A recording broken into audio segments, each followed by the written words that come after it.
তেলাওয়াতের ক্ষেত্রে না, নামাজের ভিতরে আমরা ভুল পড়ি। ধরেন আপনি নামাজে আপনি তাকবীর দিচ্ছেন, আল্লাহু আকবার, আল্লাহু আকবার হবে না। কারণ আল্লাহ, এই আল্লাহ শব্দের তাসদীদের ডাইনে আলিফ আছে, আলিফের ভিতরে জবর।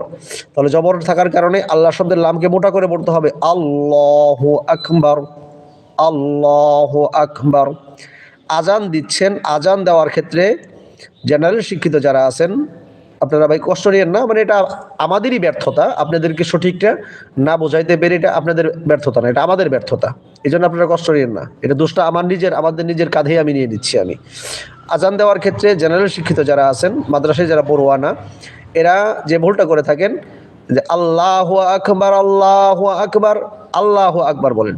তো আজানের ক্ষেত্রে সঠিক উচ্চারণ হবে আল্লাহু আকবার, আল্লাহু আকবার, আল্লাহু আকবার, আল্লাহু আকবার। আজানের ক্ষেত্রে আল্লাহু আকবার হবে। তাহলে এই গ্রামারটা না জানার কারণে আমরা কত